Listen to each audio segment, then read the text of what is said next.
Bismillahirrahmanirrahim. Assalamualaikum warahmatullahi wabarakatuh. Salam sang sejati. Nur dalam kosmologi tasawuf. Di dalam kitab Al-Hikam, Syekh Ibnu Athaillah As-Sakandari, beliau menulis, cahaya atau nur adalah bahasa pertama yang Allah ajarkan kepada makhluknya. Sebelum kata ada cahaya, sebelum suara ada kilau. Apa sebenarnya nur dalam terminologi sufi? Imam Al-Ghazali di dalam Mishkat Al-Anwar menjelaskan, nur adalah substansi ruhani yang menjadi media komunikasi antara Khalik dan makhluk.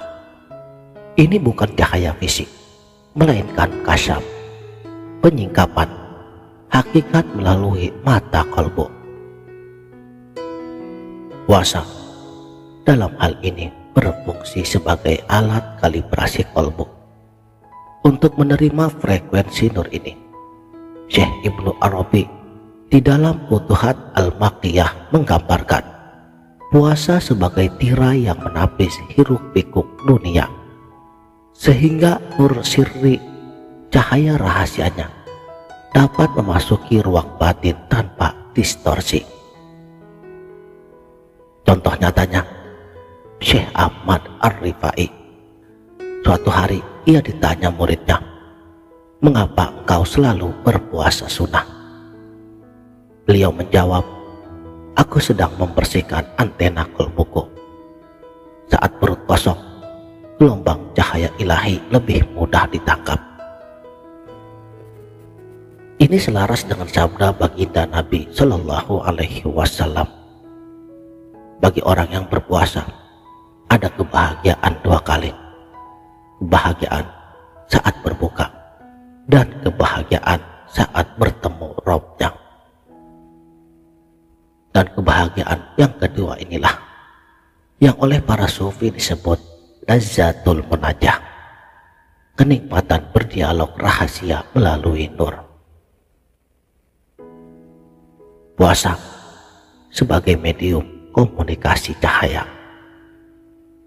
Syekh Najmuddin Al-Kubra di dalam Fawaih Al-Jamal, beliau menerangkan setiap amal ibadah memiliki kunci frekuensi tertentu untuk membuka portal langit yang melambangkan penyatuan zahir dan batin.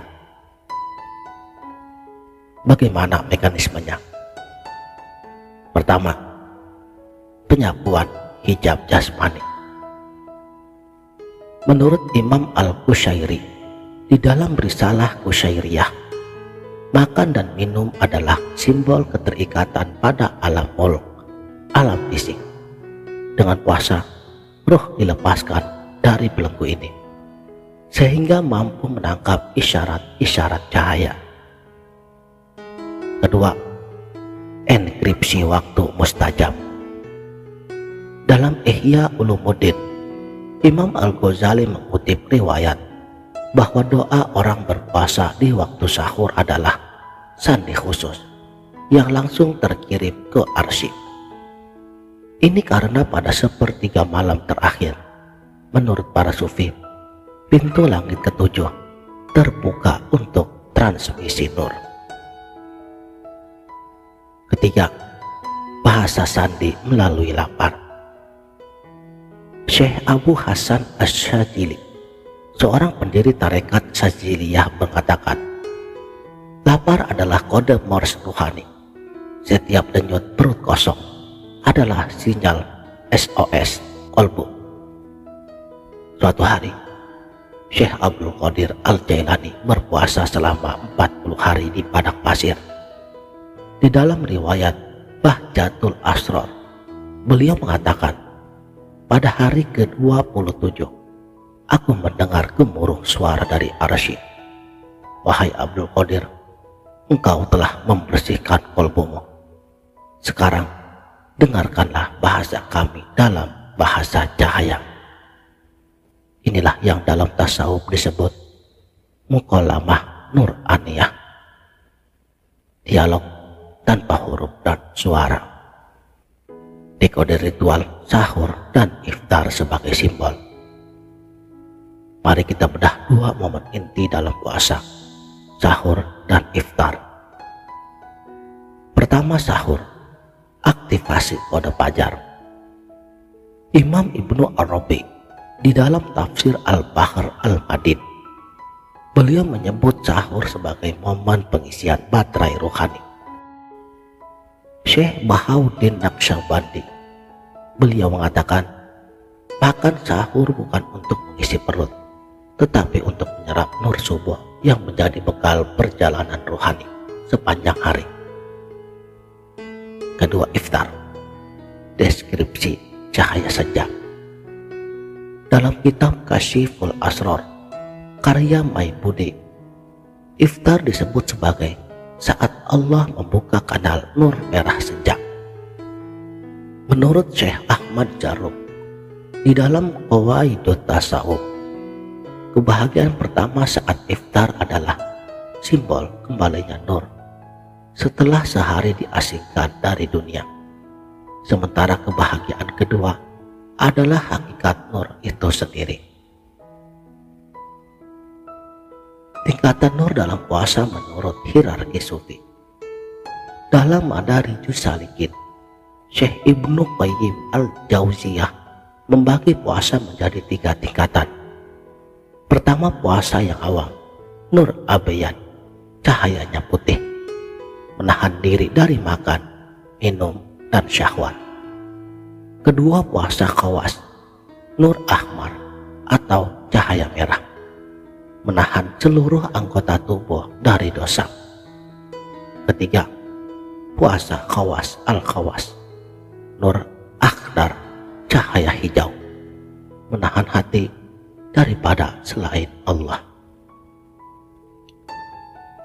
Syekh Abu Madian Al-Ghaud di dalam diwan menambahkan, setiap tingkatan menghasilkan frekuensi nur yang berbeda. Puasa tingkatan ketiga memancarkan nur khidir, cahaya penuntun jalan spiritual. Imam Junaid Al-Baghdadi, seorang tokoh sufi Baghdad, suatu hari ditanya, apa indikasi puasa tingkat khawas al-khawas?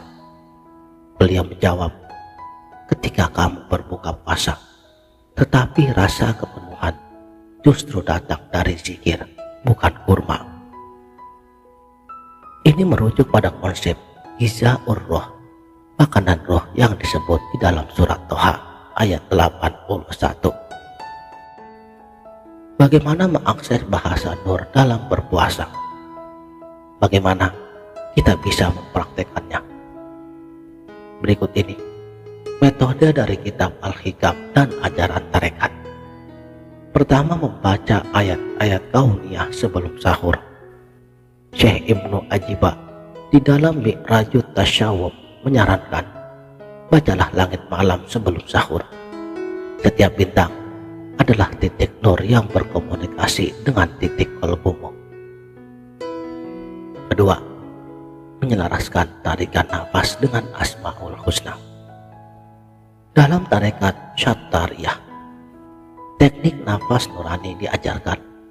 Tarik nafas sambil membatin ya nur, buang nafas sambil membatin ya hadi. Ketiga, membaca surat An-Nur ayat 35 setiap selesai sholat. Ayat nurun ala nur, cahaya di atas cahaya, dipercaya oleh para sufi sebagai formula aktivasi kolbu. Keempat, menyepi 10 menit sebelum iftar. Syekh Abu Yazid Al-Bustami mengatakan, detik-detik sebelum iftar adalah waktu koneksi langsung ke arsy. Diam adalah bahasa tertinggi saat itu. Saudaraku, sang sejati, puasa adalah surat cinta dari Allah yang ditulis dengan tinta cahaya.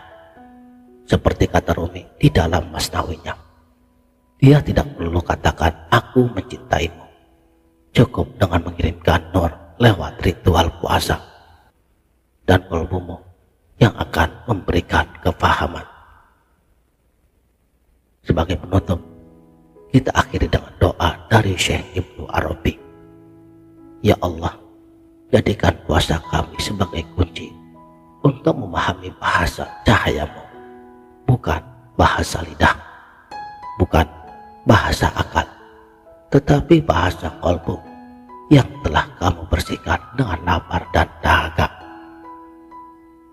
Sampai jumpa dalam petualangan cahaya berikutnya. Salam damai untuk semua pencari kebenaran. Wabillahi taufik wal hidayah.